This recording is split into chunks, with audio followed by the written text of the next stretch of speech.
The roof beam cracked like a rifle shot, and Sarah McKenna threw herself across little Pete's sleeping form just as a section of sawed ceiling collapsed onto their shared bed. Ice-cold water poured through the gap, soaking through the threadbare quilt that had been their only protection against the November blizzard howling across the Nebraska plains. "Mama Sarah!" 4-year-old Pete's cry was lost in the wind that now shrieked through their sod house like a living thing. Across the single room, 14-year-old Tommy struggled to hold a piece of oilcloth over the growing hole while 12-year-old Molly herded the 8-year-old twins, Ben and Bess, away from the cascade of mud and ice. Sarah's hands shook as she pulled Pete close, her breath visible in the sudden Arctic air that filled their home. 3 years of scratching a living from this marginal claim, 3 years of telling herself they could make it alone, and now winter was about to kill them all. "Tommy, get down from there!" Sarah shouted over the storm. "Your hand!" But Tommy was already climbing higher, trying to stretch the tarp over the expanding hole. His left hand, wrapped in strips torn from Sarah's last good petticoat, left dark stains on everything he touched. The gash from yesterday's attempt to repair their failing roof had reopened. "I can fix it, Mama Sarah," he called down, but his voice carried the tremor of a boy trying to be a man too soon. Another beam groaned. Molly appeared at Sarah's side with the twins pressed against her flannel nightgown, her young face grave with understanding. At 12, Molly had seen too much death already. "The food stores," Molly whispered, pointing toward the corner where their winter supplies huddled under a leaking canvas. Water dripped steadily onto the sacks of cornmeal and beans that had to last them until spring. Sarah closed her eyes for one heartbeat, feeling the weight of 5 lives pressing down on her like the collapsing roof. When she opened them, her decision was made. "Everyone get dressed. Warmest clothes you have." Her voice carried the authority that had kept them alive this long. "We're going to town." "In this storm?" Ben's eyes went wide. At 8, he still believed Sarah could fix anything. "We can't stay here." Sarah was already moving, pulling her one decent dress from the wooden crate that served as their wardrobe. "Tommy, come down. We need you whole." As if summoned by her words, another section of roof sagged dangerously. The wind drove snow and ice through every gap in their failing shelter, and Sarah knew with bitter certainty that by morning, there would be nothing left to save. She had built this life on pride and determination, taking in 5 orphaned children when the cholera took their parents, homesteading this claim when no one else would take the risk. But pride wouldn't keep them warm tonight, and determination couldn't hold up a collapsing roof. "Mama Sarah?" Pete's small hand tugged at her sleeve. "Are we gonna die?" The question hung in the air between them, honest and terrible. Sarah knelt to meet his eyes, brushing snow from his dark hair. "No, baby. We're going to live. But we're going to have to ask for help." The words tasted like ash in her mouth, but they were true. Outside, the storm raged with the fury of a Nebraska winter, but inside their failing sod house, Sarah McKenna was already planning their survival. The ride to town should have taken 2 hours.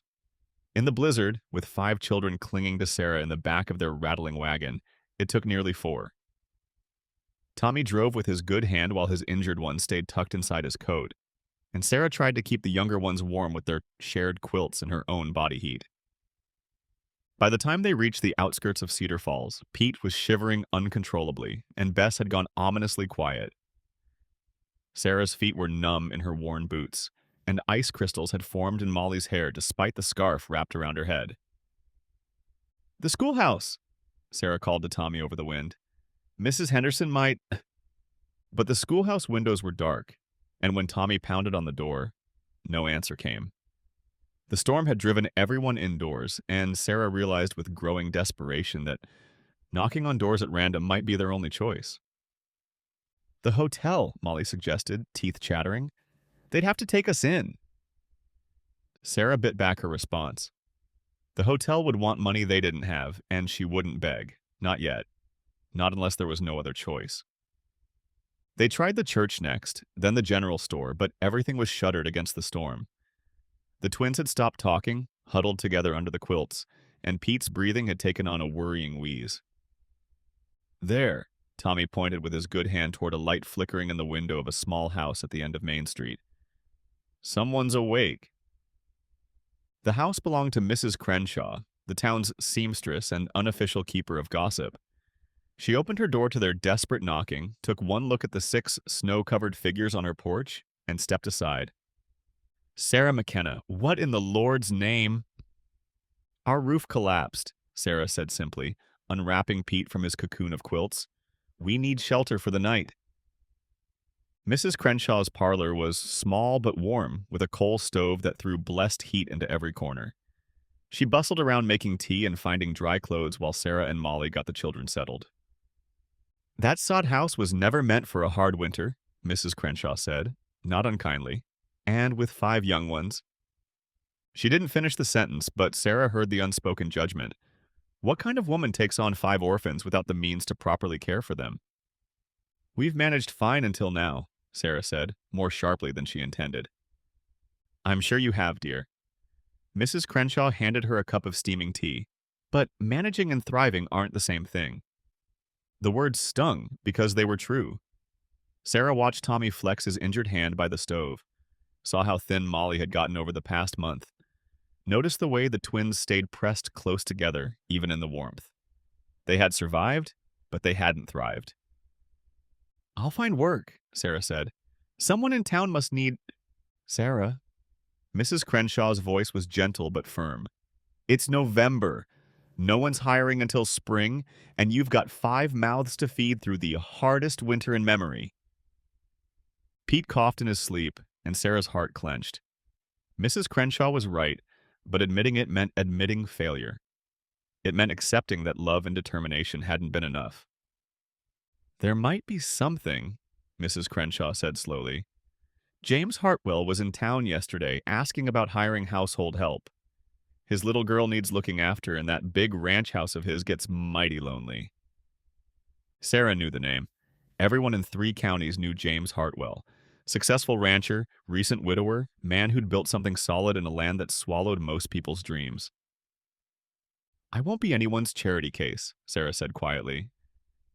Who said anything about charity? Mrs. Crenshaw smiled. The man needs help, and you need work. Sounds like good business to me.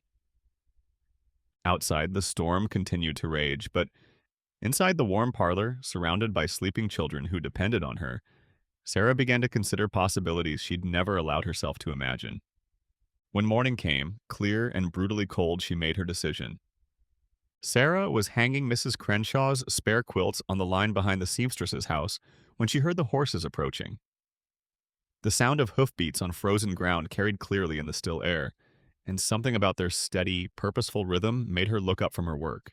The rider was tall and broad-shouldered, sitting his bay gelding with the easy confidence of a man who'd spent his life in the saddle. Even bundled in a heavy coat and hat, there was something commanding about his presence that made Sarah's breath catch. James Hartwell. She knew it even before he dismounted and approached the clothesline where she stood, with her arms full of frozen fabric. Mrs. McKenna? His voice was deep, roughened by wind and cold. Martha Crenshaw said I might find you here. Up close, he was younger than she'd expected, perhaps 40, with gray threading through dark hair and lines around green eyes that spoke of squinting into prairie sun. His face was weathered but kind, and when he removed his hat, she saw he held it carefully like a man unused to speaking with ladies. Mr. Hartwell. Sarah set down the quilts and faced him directly. Mrs. Crenshaw mentioned you might have work. I do. He glanced toward the house, where Pete's laughter drifted from the kitchen window. Though I hear your situation might be more complicated than I first understood. Heat rose in Sarah's cheeks. If you're looking for someone unencumbered, I'm looking for someone capable. His tone was matter-of-fact, no judgment in it. Mrs. Crenshaw tells me you've kept 5 children alive and healthy for 3 years on a homestead claim. That speaks to capability. The simple acknowledgement of her efforts caught her off guard. Most people saw only the failure, the collapsed roof, the desperate midnight ride to town. James Hartwell seemed to see something else. What exactly are you offering, Mr. Hartwell? My daughter Emma is 6. Since my wife died 2 years ago, I've relied on a series of housekeepers to care for her, but the last one quit without notice. His jaw tightened slightly. Emma needs consistency.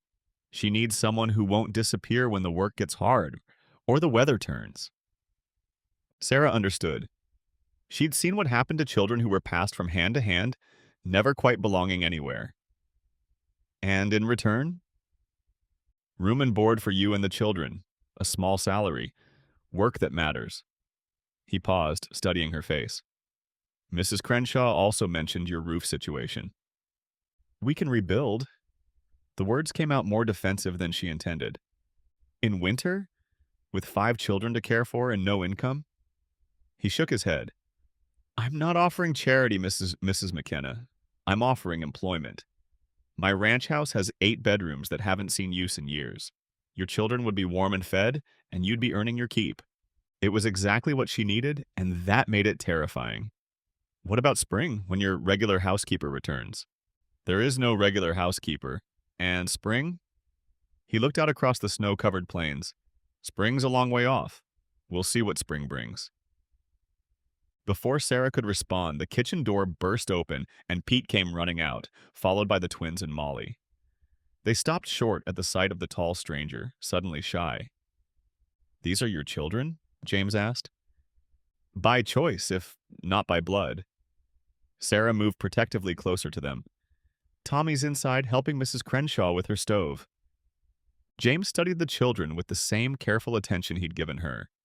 Pete hid behind Sarah's skirts, but Ben and Bess stared back with frank curiosity, and Molly stepped forward with the composure of a girl forced to grow up too quickly.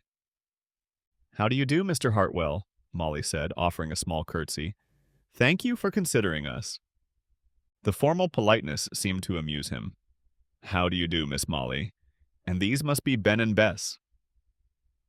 The twins nodded solemnly, still holding hands. And this young man must be Pete. James crouched down to Pete's level, making himself less imposing. I hear you're 4 years old. Pete held up 4 fingers without emerging from Sarah's skirts. My Emma is 6. She's been wanting other children to play with. He stood, addressing Sarah again. The ranch can be lonely for a child. And for adults too, I imagine, Sarah said softly. Something flickered in his eyes. Pain, perhaps, or recognition. Yes, for adults too? Tommy emerged from the house, his bandaged hand tucked carefully against his side. He was tall for 14, with shoulders that promised eventual breadth, and Sarah saw James take note of his injured state. Tommy, this is Mr. Hartwell. He's offered us work at his ranch. Tommy stepped forward and offered his good hand. Pleased to meet you, sir. I can work despite this. He held up his bandaged hand. Mama Sarah taught me to be useful. I'm sure she did. James shook the boy's hand seriously. A ranch always has work for willing hands. It was the right thing to say. Sarah watched Tommy's shoulders straighten with pride, and she felt something loosen in her chest. Mr. Hartwell, she said slowly, what exactly would you expect of me? Care for Emma, manage the household, keep us all fed, and the house running smoothly. He paused. It's work you're already doing, just in a place with a sound roof and regular income. The practical nature of the offer appealed to her. This wasn't rescue or charity, it was employment, clear and simple. And the children? Would be welcome. Emma needs playmates, and I imagine they could all benefit from regular meals and warm beds. His tone remained businesslike, but she caught something softer underneath. Children should be children, Mrs. McKenna, not little adults worried about survival. The truth of that statement hit her like a physical blow. When had she last seen Tommy laugh? When had the twins played without watching anxiously for her approval? When had Pete acted like a normal 4-year-old instead of a miniature grown-up afraid to take up too much space? We'd be 6 additional people in your household, she said. That's considerable disruption. It's also considerable life. That house has been too quiet for too long. Sarah looked at the children clustered around her, at Molly's too serious face, at the twins' careful stillness, at Pete's small hand clutching her skirt. Then she looked at James Hartwell, standing patient and solid in the morning cold, offering them something she'd never dared hope for. Security. When would you need an answer? Now would be good. The weather's holding, but another storm's coming. He gestured toward the western sky where clouds were building. I'd rather have you all safe at the ranch before it hits. Sarah took a deep breath, tasting the sharp, cold air and the possibility of a different kind of life. We accept, Mr. Hartwell, and thank you. James, he said, and you're welcome, Sarah. The use of her given name felt like a handshake, sealing an agreement that went beyond mere employment. As she watched him mount his horse and ride back toward his ranch to prepare for their arrival, Sarah felt something she hadn't experienced in 3 years of desperate self-reliance. Hope. The Hartwell wagon was larger and sturdier than anything Sarah had ever ridden in, with thick blankets and fur robes that smelled of leather and wood smoke. James had arrived at Mrs. Crenshaw's house just after noon with the wagon and 2 ranch hands to help load their few possessions. Travel light, he'd advised, though Sarah noticed his tone was kind rather than critical. Anything you need that you don't have, we can arrange in town when the weather clears. Their belongings fit easily into 2 wooden crates and a canvas bag, a sobering reminder of how little they'd accumulated in 3 years of homesteading. The children's excitement made up for the meager load, with Ben and Bess chattering about the prospect of playmates and Pete asking endless questions about horses and cattle. Will there be other children? Molly asked as James helped her into the wagon. Just Emma for now, but the Hendersons have 3 children about your ages and they live on the next ranch over.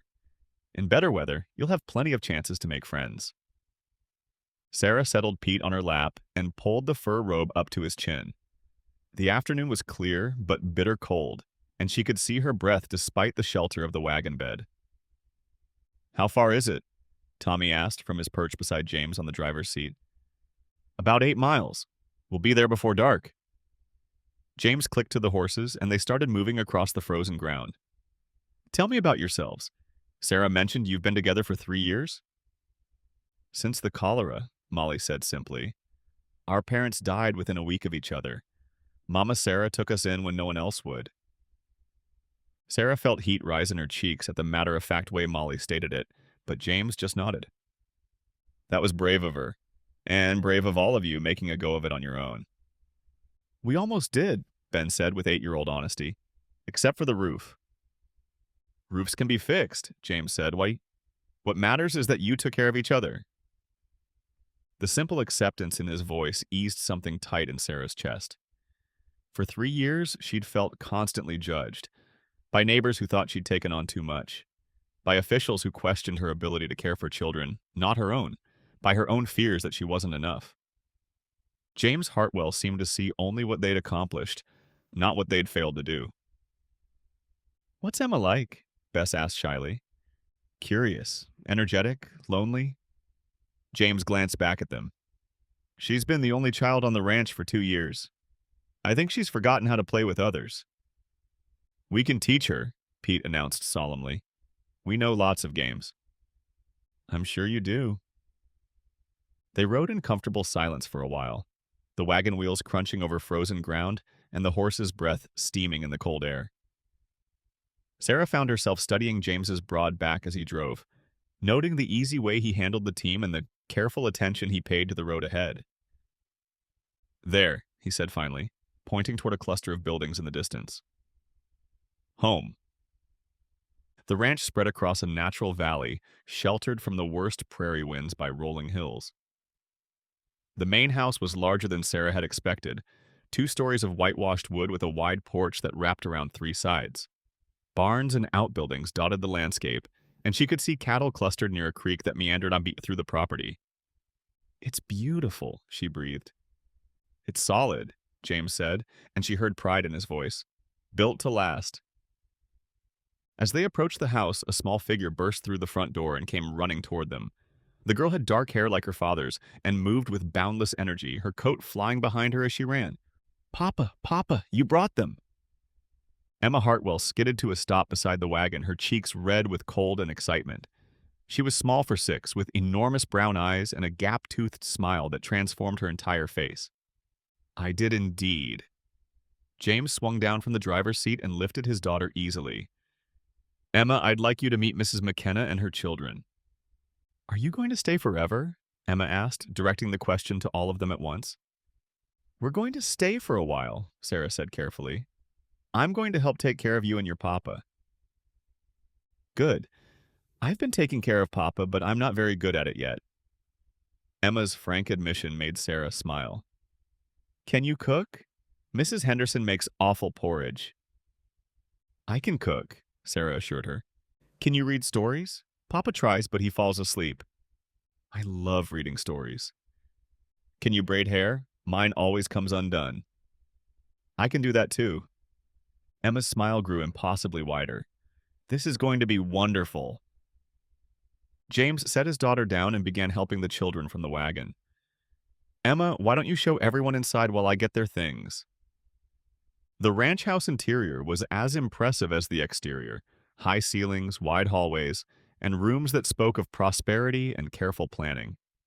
The parlor held comfortable furniture arranged around a large fireplace, and Sarah caught glimpses of a dining room with a table that could seat 12.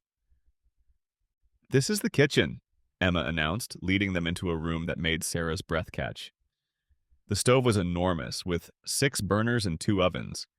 Cabinets lined the walls, and a pantry door stood open to reveal shelves stocked with food. And this is where you'll sleep, Emma continued, leading them up a wide staircase. Papa said the children could pick whichever rooms they wanted, and you get the big one at the end. The bedroom Emma showed Sarah was larger than their entire sod house had been. A 4-poster bed dominated one wall, and tall windows looked out over the ranch yard. Sarah stood in the doorway, overwhelmed by the space and privacy. Do you like it? Emma asked anxiously. It's lovely, Sarah managed. Good. Papa was worried you might think it was too fancy. Emma lowered her voice conspiratorially.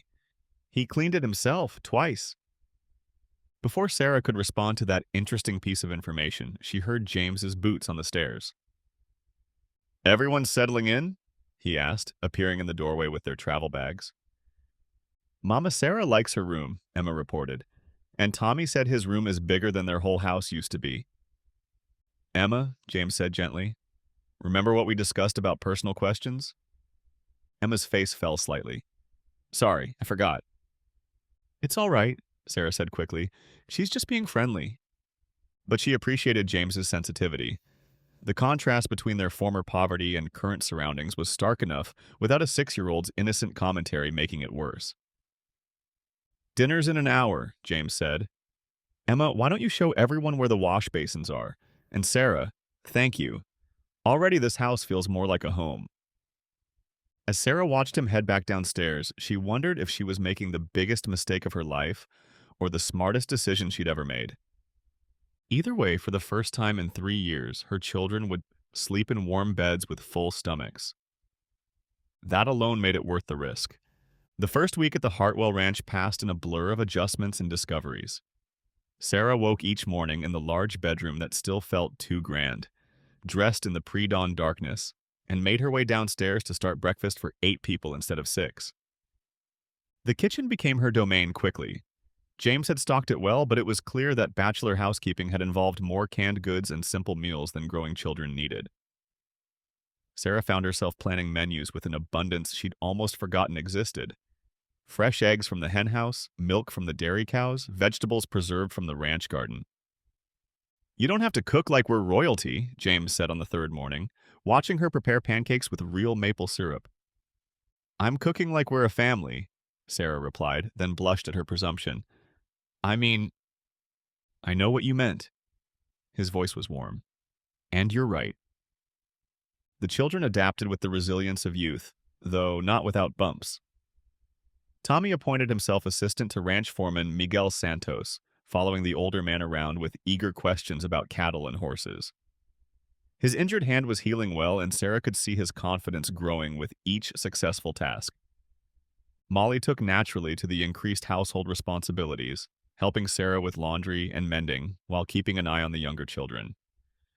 But sometimes Sarah caught her standing at the kitchen window with a wistful expression, and she wondered if the girl missed the fierce independence of their old life. The twins threw themselves into exploration with typical 8-year-old enthusiasm, mapping every corner of the ranch house and befriending the barn cats. Emma followed them everywhere, desperate for playmates, and delighted to find children who didn't treat her like a precious ornament. Pete worried Sarah most. The 4-year-old had grown quiet in the vastness of the ranch house, overwhelmed by the space and the changes. He stayed close to Sarah during the day and still woke crying from nightmares about their collapsed roof. "It's a lot for a little one," James observed one evening, finding Sarah rocking Pete back to sleep after another bad dream. "He'll adjust. They all will." Sarah kept her voice low, not wanting to wake the boy in her arms. "It's just, everything's different." "Different isn't always bad." "No," she agreed, "but different is still frightening when you're 4. James was quiet for a moment, watching Pete's peaceful face in the lamplight. Would it help if he had something that was just his? Something to make this place feel more like home? The next day, James returned from town with a small wooden horse carved by the local blacksmith. Pete's face lit up when he received it, and for the first time since their arrival, he ran off to play instead of clinging to Sarah's skirts. "Thank you," Sarah said, finding James in the barn that evening. "You didn't have to do that."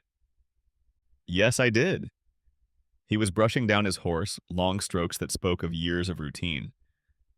"A man takes care of his family." The casual way he said his family made something flutter in Sarah's chest.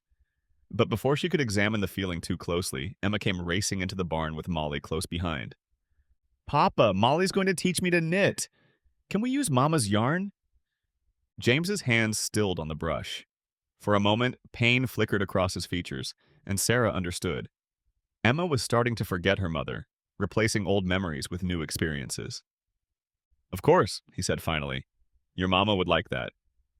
That night, as Sarah helped Emma with her first clumsy stitches, she wondered about the woman who had lived in this house before her.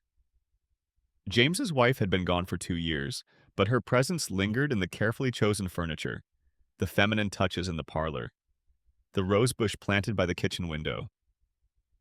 "What was your mama like?" Sarah asked gently. Emma considered the question seriously. "Pretty. She smelled like flowers. She used to sing while she cooked."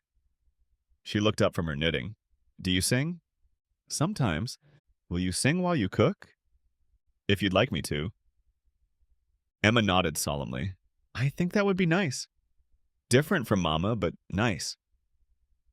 The simple acceptance in the child's voice caught Sarah off guard. Emma wasn't trying to replace her mother or forget her. She was just making room for new people to care about. Perhaps they all were. "Sarah?" James appeared in the parlor doorway, his hair damp from washing. "Could I speak with you for a moment?" Emma took her knitting upstairs to show Molly, and Sarah found herself alone with James for the first time since their arrival. The evening had turned cold, and he'd built up the fire in the parlor fireplace. The warm light made the room feel intimate, almost cozy. "How are you settling in, really?" Sarah considered the question. "It's an adjustment, for all of us." "Any regrets? About accepting your offer?" "No." She chose her words carefully. "But I won't pretend it's easy learning to be part of something instead of just surviving on our own." "I understand that. After Margaret died, I told myself we didn't need anyone else, that Emma and I could manage fine alone." He stared into the fire. "But managing isn't living." "Mrs. Crenshaw said something similar." "Mrs. Crenshaw is a wise woman. Interfering, but wise." They sat in comfortable silence, watching the flames dance in the fireplace. Sarah found herself studying James's profile in the firelight. The strong jaw, the lines around his eyes that spoke of years squinting into prairie sun, the way his shoulders had relaxed since the children's arrival. "James?" She used his given name tentatively. "What happened to your wife?" Pain flickered across his features. "Difficult birth. She and the baby both." He didn't finish the sentence. "I'm sorry." Emma was barely 4. She doesn't remember much, which is probably a blessing. He looked at Sarah directly. "I want you to know I'm not looking for someone to replace Margaret. This arrangement, it's about Emma needing a mother figure and you needing security for your children." "Of course." Sarah tried to ignore the stab of disappointment his words caused. "I understand completely." But as she said goodnight and climbed the stairs to her room, She wondered if either of them really understood what they were getting into. Outside her window, snow began to fall again, and Sarah found herself grateful for the solid roof over their heads and the warmth that surrounded them. Whatever complications lay ahead, tonight her children were safe and fed and loved. For now, that was enough. The December blizzard arrived without warning, sweeping across the prairie with a fury that turned day into night. Sarah woke to the sound of wind howling around the ranch house and snow driving against her bedroom windows with the force of thrown sand. "Everyone stay inside today," James announced at breakfast, his expression serious as he studied the storm through the kitchen window. "This is going to be a bad one." He was right. By midday, the wind had reached a howling crescendo that made conversation difficult even indoors. Snow piled against the windows in sculpted drifts, and the temperature dropped so rapidly that ice began forming on the inside of the glass. "I've never seen anything like this," Sarah murmured, watching the storm from the relative safety of the warm kitchen. "Prairie blizzard," James said grimly. "They can last for days." The storm trapped them all in the house together, 9 people in close quarters with nowhere to go and nothing to do but wait. Sarah had worried about the forced intimacy, but instead she found herself marveling at how naturally they all adapted. Tommy and James spent hours in the parlor, playing chess and discussing ranch management. Sarah could hear the boy's voice growing more confident as James treated him like a capable young man rather than a child. "If we expanded the south pasture," Tommy was saying, "we could run more cattle through that section in spring." "What about water access?" James asked seriously. "There's that creek that runs along the eastern edge, and if we dug a pond—" Sarah smiled, hearing Tommy think through problems like the rancher he might someday become. In the kitchen, Molly and Emma worked on their knitting while Bess helped Sarah prepare meals for their stranded household. The girls chattered constantly, with Emma asking endless questions about life in the sod house and Molly patiently answering with the wisdom of her 12 years. "Wasn't it cold?" Emma asked. "Sometimes, but we had each other to keep warm." "And wasn't it scary when the roof fell down?" "Very scary, but Mama Sarah knew what to do." Ben and Pete had discovered the ranch house's hidden treasures: a trunk in the attic filled with old books and toys, a collection of carved animals on the mantelpiece, a music box that played a tinkling waltz when wound. They spent hours creating elaborate games that incorporated every corner of the large house. By the second day of the storm, what had started as forced confinement had become something closer to a celebration. Sarah found herself singing while she cooked, just as Emma had requested, and the sounds seemed to bring life to every corner of the house. "You have a lovely voice," James said, appearing in the kitchen doorway as she prepared dinner. "Thank you." Sarah felt heat rise in her cheeks. "I haven't sung much in recent years. There wasn't time. Or occasion for joy?" The gentle observation caught her off guard. "I suppose not. Joy's important, especially for children." He moved closer, helping her carry dishes to the dining room. "They need to see that life can be more than just survival." "Is that what you're doing? Teaching them joy?" "I'm learning it myself." That evening, with the storm still raging outside, they all gathered in the parlor around the fireplace. James produced a deck of cards from somewhere, and soon they were all involved in a chaotic game that seemed to change rules every few minutes to accommodate Pete's limited understanding. "That's not how you play poker," Tommy protested when Emma declared that 2 threes beat a pair of kings. "It's not poker anymore," Emma announced. "It's princess poker, and in princess poker, ladies win."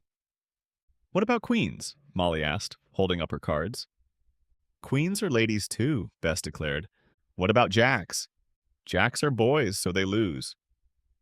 James laughed, a rich, warm sound that Sarah realized she'd never heard before. "I think we're being outmaneuvered." "Definitely," Tommy agreed, but he was grinning. As the children played, Sarah found herself watching James covertly. The stern reserve she'd first noticed was completely gone, replaced by gentle humor and obvious affection for all the children, not just Emma. When Pete climbed into his lap for a better view of the cards, James adjusted his position without comment. When Molly asked him about cattle prices, he answered as seriously as he had Tommy's questions. "He's good with them."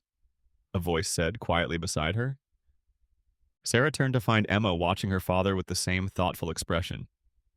Yes, he is. He's been lonely, Emma continued with 6-year-old directness, but he's not lonely anymore. Before Sarah could respond, the lights flickered and went out completely. The storm had taken down the power lines. Well, James said calmly in the sudden darkness, I suppose this calls for candles and stories. What followed was one of the most magical evenings Sarah could remember. They gathered closer around the fireplace, faces flickering in the warm glow of candles and firelight. James told stories of his early days ranching, when the land was wilder and the nearest neighbor was a 2-day ride away. Tommy shared tales of their homesteading adventures, making even their hardships sound like grand adventures. Molly recited poems she'd memorized from their one precious book of verse.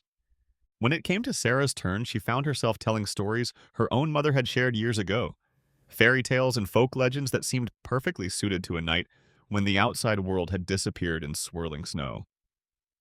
Tell the one about the Winter King, Emma requested, snuggled against Sarah's side. Once upon a time, Sarah began, there was a king who ruled over all the winter storms. He was powerful and fierce, but terribly lonely in his ice palace. As she spoke, she was aware of James watching her from across the circle, his expression thoughtful in the firelight. When her eyes met his, something passed between them. A recognition, perhaps, of how naturally this felt, how right it seemed to be here together. The storm finally broke on the 3rd day, leaving behind a world transformed by snow and ice. The children tumbled outside with shouts of delight, and even the adults seemed infected by the joy of freedom after confinement. Look, Emma called, pointing toward the barn. The snow is taller than me. Indeed, drifts had piled against the buildings until only the roof lines were visible in some places. James and Tommy began the work of digging out pathways, while Sarah and the girls prepared hot drinks for the workers. But it was Pete who made the discovery that changed everything. Mama Sarah. His voice carried a note of panic that had Sarah dropping her ladle and running outside. Mama Sarah, come quick! She found him standing beside a snow-covered mound near the henhouse, tears streaming down his face. It's hurt, he sobbed. It's hurt and cold, and I think it's dying. Sarah brushed away the snow to reveal a small calf, separated from the herd during the storm and nearly buried alive. The animal was barely breathing, its body temperature dangerously low. Jeez! Sarah called, and he came running. One look at the calf told him everything. She's hypothermic. We need to get her warm. Fat! What followed was a frantic effort to save the small life. They carried the calf into the kitchen, the warmest room in the house, and wrapped her in blankets while Sarah heated milk for feeding. The children formed a circle around the animal, taking turns rubbing her limbs to restore circulation. Will she live? Pete asked anxiously. I don't know, James said honestly, but we're going to try. For 12 hours, they took turns caring for the calf. Sarah and James worked together with the practiced efficiency of partners, anticipating each other's needs and movements. When the calf finally lifted her head and accepted milk from a bottle, the cheer that went up from the children could have been heard across the county. She's going to make it, Emma breathed, stroking the calf's soft head. What should we name her? Bess asked. Blizzard, Pete declared immediately, because we found her in the blizzard. Blizzard it is, James agreed. That night, as they settled the calf in a warm stall in the barn, Sarah found herself walking beside James in comfortable silence. Thank you, she said finally. For what? For caring. About a half-frozen calf, about Pete's feelings, about all of it. They're good children, Sarah. All of them. You've done something remarkable. We all have this week. It felt like family. James stopped walking and turned to face her. In the moonlight reflecting off the snow, his expression was serious. It did, didn't it? Something in his voice made her pulse quicken, but before either of them could say more, Emma's voice called from the house. Papa! Mama Sarah, come see! Pete's teaching Blizzard to play cards! The moment was broken, but as they walked back toward the house together, Sarah felt something had shifted between them. The storm had blown away more than just snow. It had swept away some of the careful distance they'd both maintained. Whether that was dangerous or wonderful, she wasn't sure. But as she listened to the sound of children's laughter drifting from the warm house, she found she didn't care.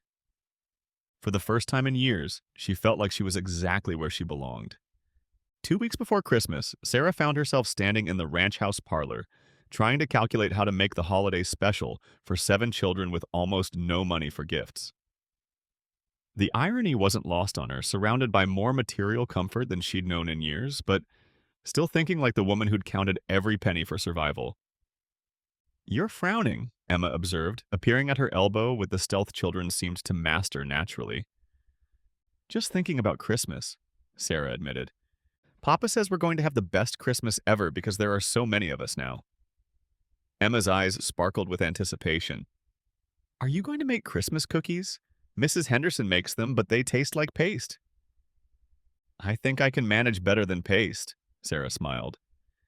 "And can we have a Christmas tree? A real one from the woods? We'll have to ask your papa about that." "Ask me about what?" James appeared in the doorway, brushing snow from his coat. He'd been out checking on the cattle, a daily ritual that kept him occupied for hours.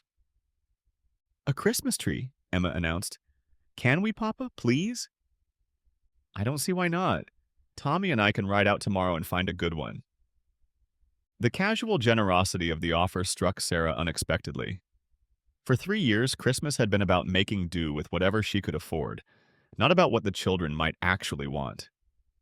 "That's very kind," she managed. "It's Christmas," James said simply. "Children should have a tree." The next morning, the house buzzed with excitement as James and Tommy prepared to search for the perfect tree. The other children begged to come along, but the snow was still too deep for the younger ones to manage. "We'll find the most beautiful tree in Nebraska," Tommy promised solemnly before they rode out. They returned 3 hours later with a pine tree so large it barely fit through the front door. The children erupted in cheers, and even Sarah found herself laughing as James and Tommy maneuvered the massive evergreen into the parlor. "It's enormous," Molly breathed. "It's perfect," Emma declared. What followed was a week of preparation that transformed the entire household. Sarah found herself baking constantly.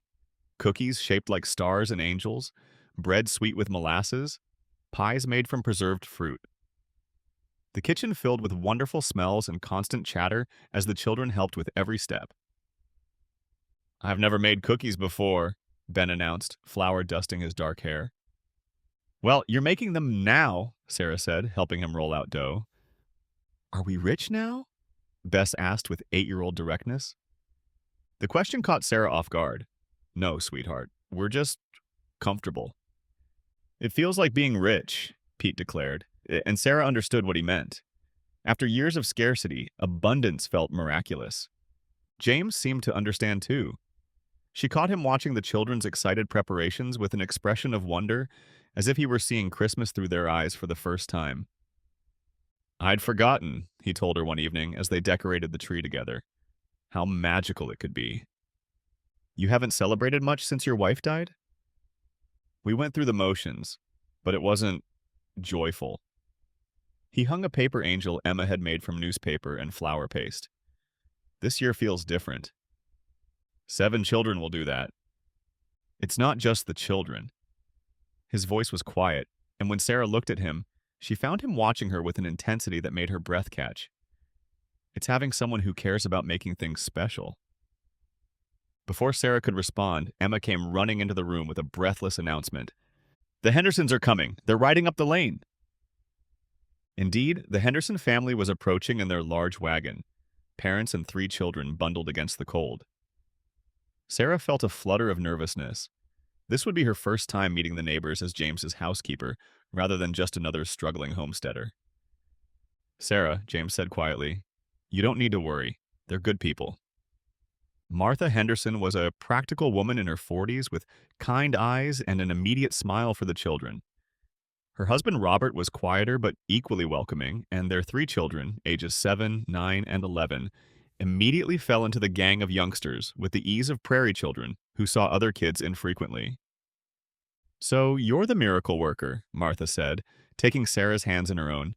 "James told us about your arrangement, but I had to see for myself." "Miracle worker?" "Look at him." Martha gestured toward James, who was helping Robert carry in a basket of gifts. I haven't seen him smile this much in 2 years. And Emma, she shook her head in amazement. That child is blooming like a flower in spring. Sarah felt heat rise in her cheeks. It's just good to have children playing together. It's more than that, and you know it. Martha's tone was gentle but knowing. James has been existing, not living, but this house feels alive again. That evening, the two families shared dinner around the large dining room table. Sarah had worried about having enough food, but James had quietly purchased extra supplies, and the table groaned under the weight of roasted chicken, vegetables, fresh bread, and 3 different kinds of pie. Mrs. McKenna, Robert Henderson said during the meal, James tells us you taught school before homesteading. For several years, yes. We've been talking about starting a local school. The children have to ride too far to town during good weather, and in winter. He gestured toward the snow-covered landscape outside. Would you consider teaching if we could arrange it? Sarah glanced at James, uncertain.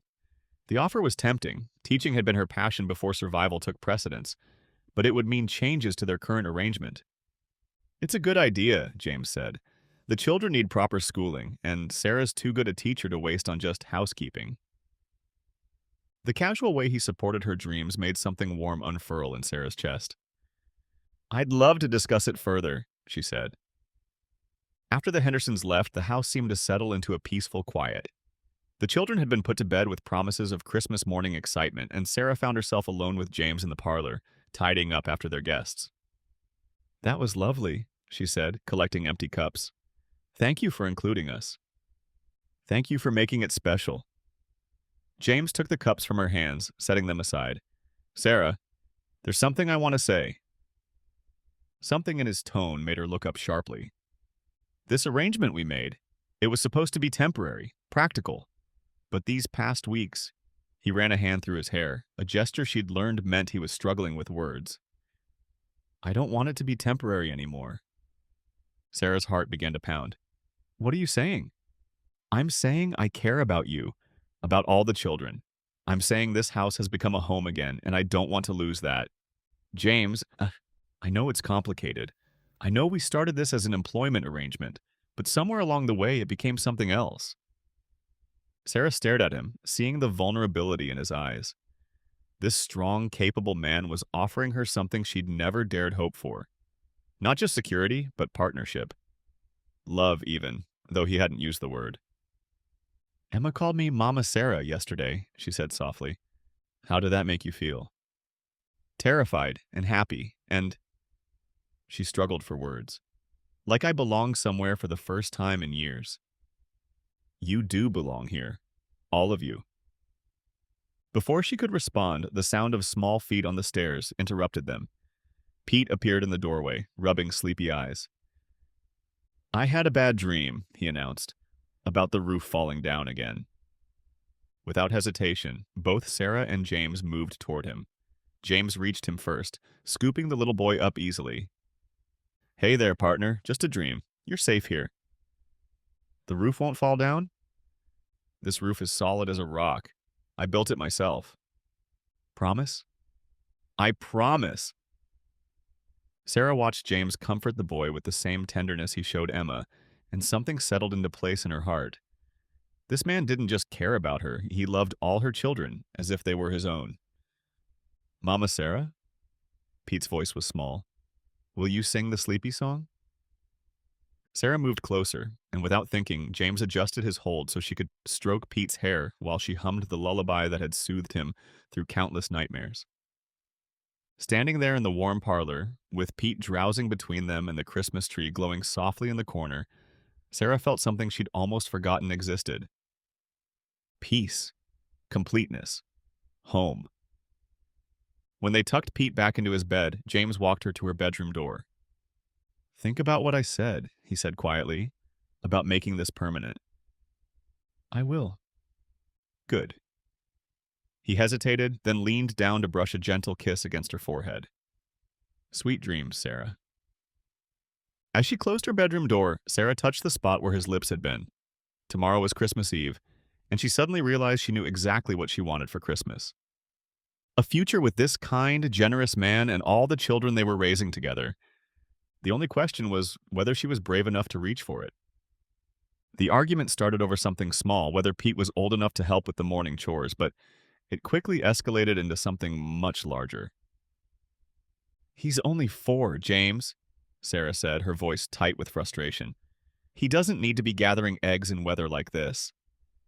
"He's old enough to learn responsibility," James replied, his tone equally firm. "And the cold won't hurt him if he's dressed properly." They stood facing each other across the kitchen, both breathing hard from the unexpected intensity of their disagreement. The children had scattered to other parts of the house, sensing the adult tension with the instinct of those who'd learned to read emotional weather. "This isn't about Pete," Sarah said finally. "This is about you making decisions for my children without consulting me." "Our children," James corrected, and the words hung between them like a challenge. "Are they?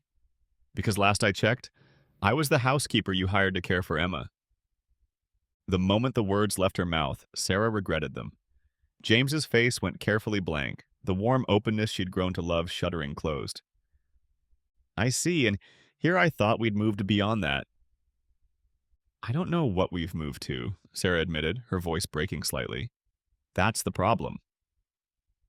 They stared at each other across the kitchen, the weight of unspoken feelings and undefined relationships pressing down between them. Outside, January wind howled around the house, but inside, the silence was deafening. "Perhaps," James said carefully, "we should clarify our arrangement." "Perhaps we should." But before either could say more, Emma appeared in the doorway, her small face anxious. "Are you fighting?" she asked in a small voice. "No, sweetheart," Sarah said quickly. "We're just discussing something." "It sounds like fighting.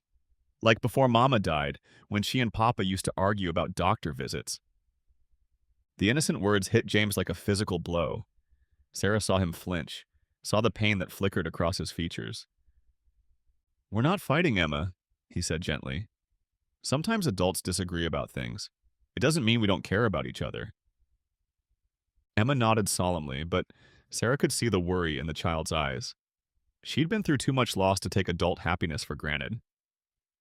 That evening, the house felt strained. Conversation at dinner was polite but stilted, and the children picked up on the adults' careful distance. Even Pete seemed subdued, staying close to Molly instead of his usual chattering. After the children were in bed, Sarah found herself alone in the parlor, staring into the fire and trying to understand how something so good had become so complicated. "Sarah," James's voice came from the doorway. "We need to talk." She turned to face him, noting the careful way he held himself, as if bracing for another argument. "You're right, Byung," he said without preamble. "I overstepped. Pete is your child, and I had no right to make decisions about him without consulting you." "James, let me finish." He moved closer, but still maintained distance between them. "When I offered you this position, it was meant to be temporary, a practical arrangement. But somewhere along the way, I started thinking of all of you as mine, my family, my responsibility. And that's wrong? It is when it makes you feel like you've lost your voice, like you've traded your independence for security." Sarah stared at him, amazed by his insight. "How did you know?" "Because I see the way you tense up when I make assumptions, the way you pull back when things feel too settled." He sat down across from her, his expression serious. "You've fought too hard for autonomy to give it up easily." "I don't want to give it up," Sarah admitted, "but I also don't want to keep fighting the world alone." "So what do we do?" The question hung between them, honest and vulnerable. Sarah found herself thinking about the past month, the joy, the sense of belonging, the way her children had blossomed under James's care. "I don't know," she said finally. "I know I care about you, about Emma, about what we've built here, but I'm terrified of losing myself in it." "And I'm terrified of losing all of you," James admitted. "This house, these children, they've given me back something I thought was gone forever." "What?" "Purpose. Joy. A reason to build something that lasts beyond just surviving." Before Sarah could respond, they heard crying from upstairs. Both adults moved immediately toward the sound, their argument forgotten in the face of a child's distress. They found Pete sitting up in bed, tears streaming down his face. "The roof," he sobbed. "I dreamed the roof fell down again and we had to leave." Sarah reached him first, but James was right behind her. Without speaking, they both climbed onto the small bed, surrounding Pete with warmth and comfort. "Just a dream, buddy," James murmured, stroking the boy's hair. "You're safe here." "But what if Mama Sarah goes away?" Pete asked, voicing the fear that had been lurking beneath the surface. "What if she doesn't want to stay?" Sarah felt tears prick her own eyes. In trying to protect her independence, she'd made the children feel insecure. "I'm not going anywhere," she said firmly. "This is our home." "Promise?" "I promise." As Pete settled back to sleep between them, Sarah became aware of James watching her over the boy's head. "Our home?" he asked quietly. "Yes, if you'll have us. Permanently." "Sarah," his voice was rough with emotion. "Are you sure?" "I'm sure I love you," she said, the words coming easier than she'd expected. "I'm sure I love Emma and this life we've built. I'm sure I want to be your partner, not your employee." Partners. I like the sound of that. Equals in everything.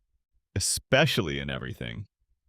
He reached across Pete's sleeping form to take her hand, and Sarah felt something settle into place in her heart. "James, what happens now?" "Now we figure out how to do this right. How to be a family without anyone losing themselves in the process." "Think we can manage it? With you? I think we can manage anything." Outside, the January wind continued to howl, but inside the warm house, surrounded by sleeping children and the promise of a shared future, Sarah finally felt like she was exactly where she belonged. The fight had been necessary, she realized. It had cleared the air between them, established boundaries and expectations. Now they could move forward as true partners, building something that honored both their independence and their love. It was exactly what she'd always wanted, even when she hadn't known she wanted it. Pete's fever spiked in the early hours of a bitter February morning, pulling Sarah from sleep with the instinct every mother develops for a child's distress. One touch of his burning forehead sent her flying down the hall to wake James.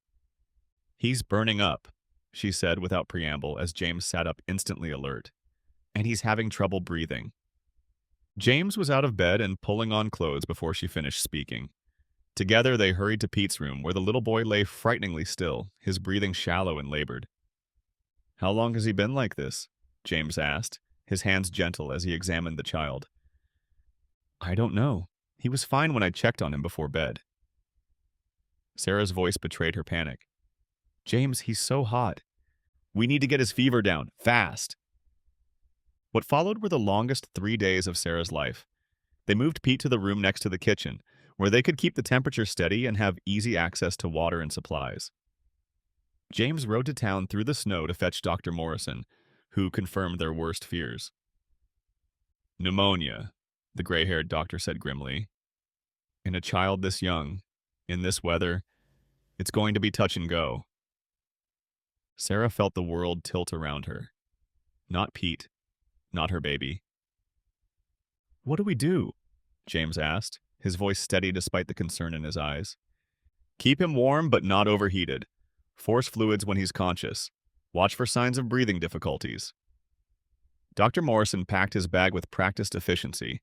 "And pray. I'll be back tomorrow if the weather holds." The house transformed into a hospital. Sarah and James took turns sitting with Pete, bathing his fevered body with cool cloths, coaxing water and broth past his cracked lips. The other children moved like ghosts through the house, speaking in whispers and wide-eyed with fear. "Is Pete going to die?" Emma asked on the second day, her small hand slipping into Sarah's. "We're doing everything we can to make sure he doesn't," Sarah replied, not willing to lie but unable to voice her own terror. "Papa looks scared," Emma observed, with the brutal honesty of childhood. Sarah glanced toward the kitchen, where James was preparing another batch of willow bark tea. Emma was right. Beneath his calm exterior, James was terrified. She'd seen him standing over Pete's bed in the small hours of the morning, his face drawn with worry for a child who wasn't even his by blood. But he loved Pete as if he were his own. They all did. "Adults get scared too sometimes," Sarah admitted, but being scared doesn't mean we stop trying. On the third night, Pete's fever broke just as suddenly as it had spiked. Sarah woke from a doze in the chair beside his bed to find him looking at her with clear, if tired, eyes. "Mama Sarah?" His voice was barely a whisper. "I'm thirsty." Sarah burst into tears of relief, calling for James even as she reached for the water pitcher. Within minutes, the entire household had crowded into the small room, everyone needing to see for themselves that Pete was truly better. "Hey there, partner," James said softly, kneeling beside the bed. "You gave us quite a scare." "I'm sorry," Pete whispered. "Nothing to be sorry for. You just get better, all right?" Dr. Morrison confirmed the next day that the crisis had passed, though Pete would need weeks to fully recover. As the doctor prepared to leave, he pulled Sarah and James aside. "That boy is lucky to have parents who fought so hard for him," he said simply. "We're not," Sarah began, then stopped. Because they were, weren't they? In every way that mattered, she and James were Pete's parents. They were parents to all the children. After the doctor left, Sarah found James in the barn, standing in the empty stall where they'd once nursed an orphaned calf back to health. "You saved him," she said quietly. "We saved him. Together. James." She moved closer, noting the exhaustion in his shoulders, the way he held himself as if he might fall down without the support of the wooden walls. "I need to tell you something." He turned to face her, wariness flickering in his green eyes. "When I thought we might lose Pete, I realized something.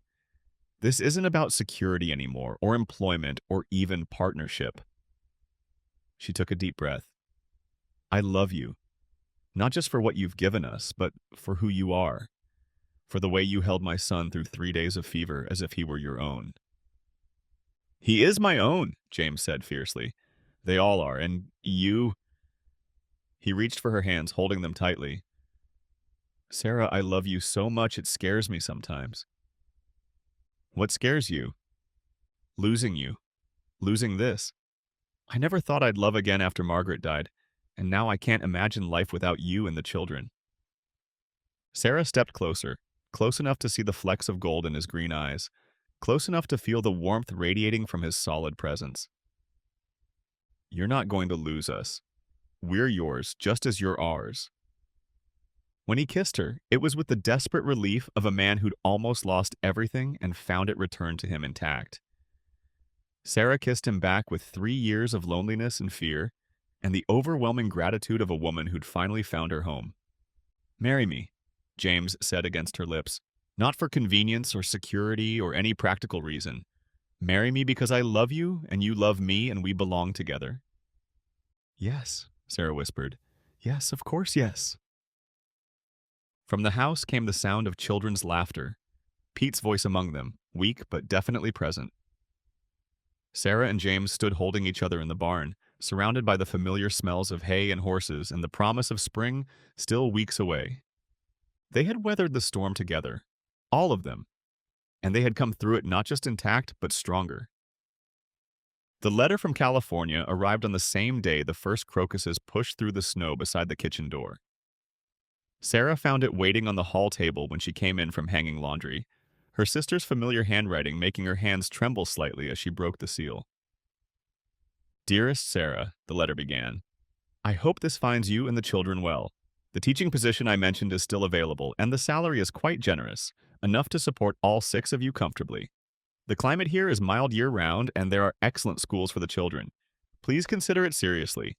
You could have a life of your own again without depending on anyone's charity."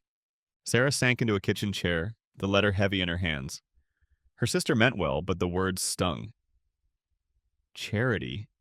Was that how her family saw her situation here? "Bad news?"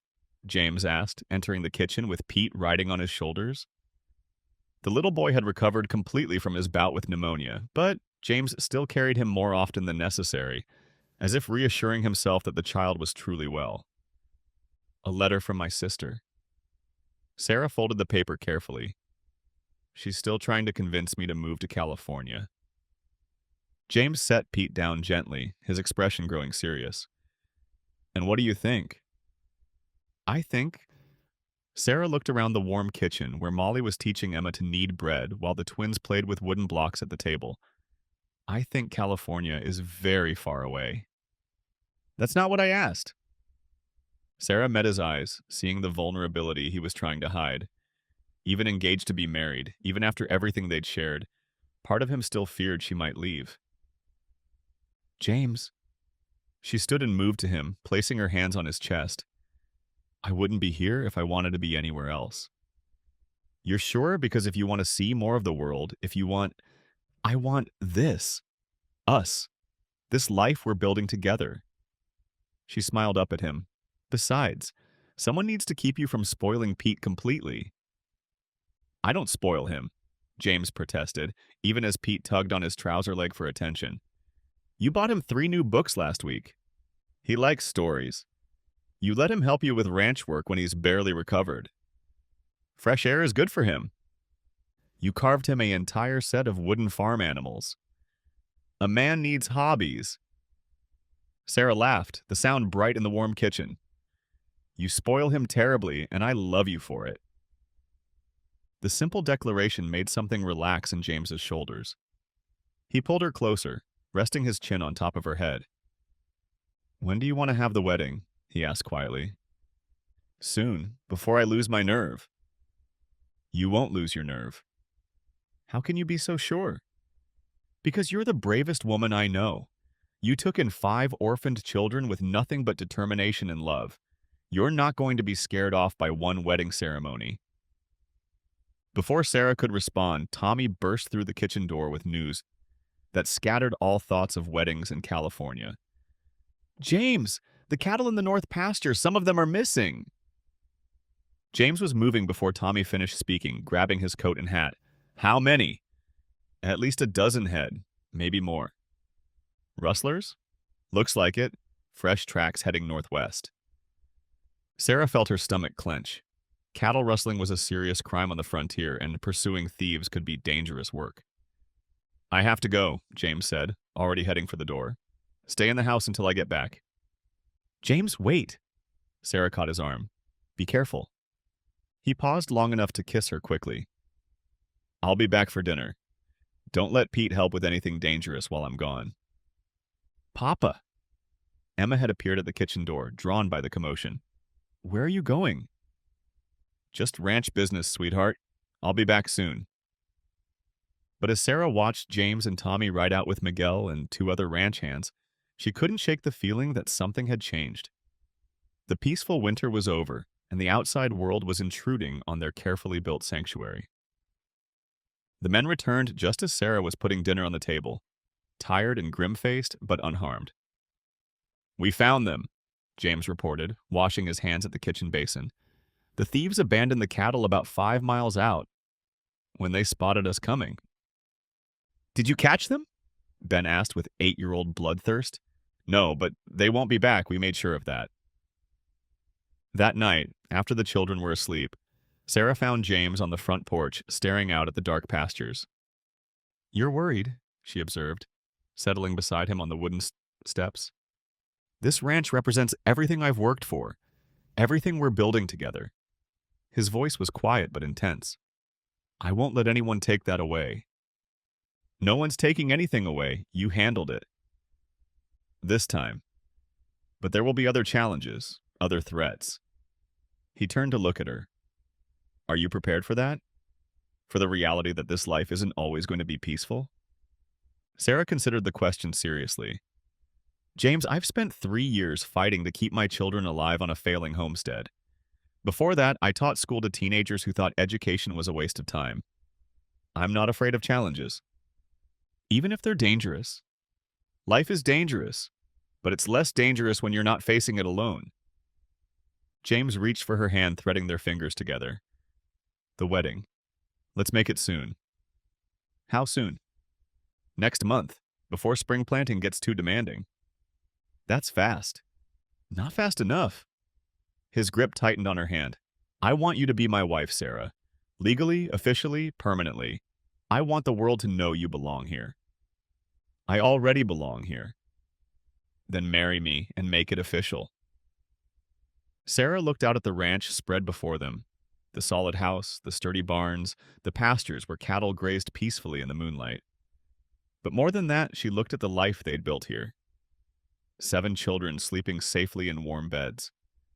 A partnership based on respect and love. A future full of possibilities. Yai, she said finally. Let's make it official. When James kissed her this time, it was with the confidence of a man who knew exactly what he wanted and had finally found the courage to claim it. Spring was coming, bringing with it new beginnings and the promise of a shared future.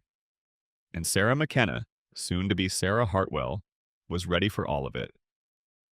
The wedding took place on a bright April morning in the parlor of the ranch house, with wildflowers decorating every surface and 7 children arranged in order of height like stair steps. Reverend Matthews had ridden out from town, along with what seemed like half the county, all crowded into the large room to witness the joining of the Hartwell and McKenna families. Sarah wore her mother's ivory dress, carefully altered by Ms. Crenshaw to fit properly, with Emma's contribution of wildflowers woven into her dark hair. James stood beside her in his best suit, his hand steady and warm as it held hers while they spoke their vows. Do you, James Robert Hartwell, take Sarah Elizabeth McKenna to be your lawfully wedded wife, to have and to hold, in sickness and in health, for richer or poorer, for better or worse, until death do you part? I do. James's voice was strong and clear, carrying easily to the back of the crowded room. Do you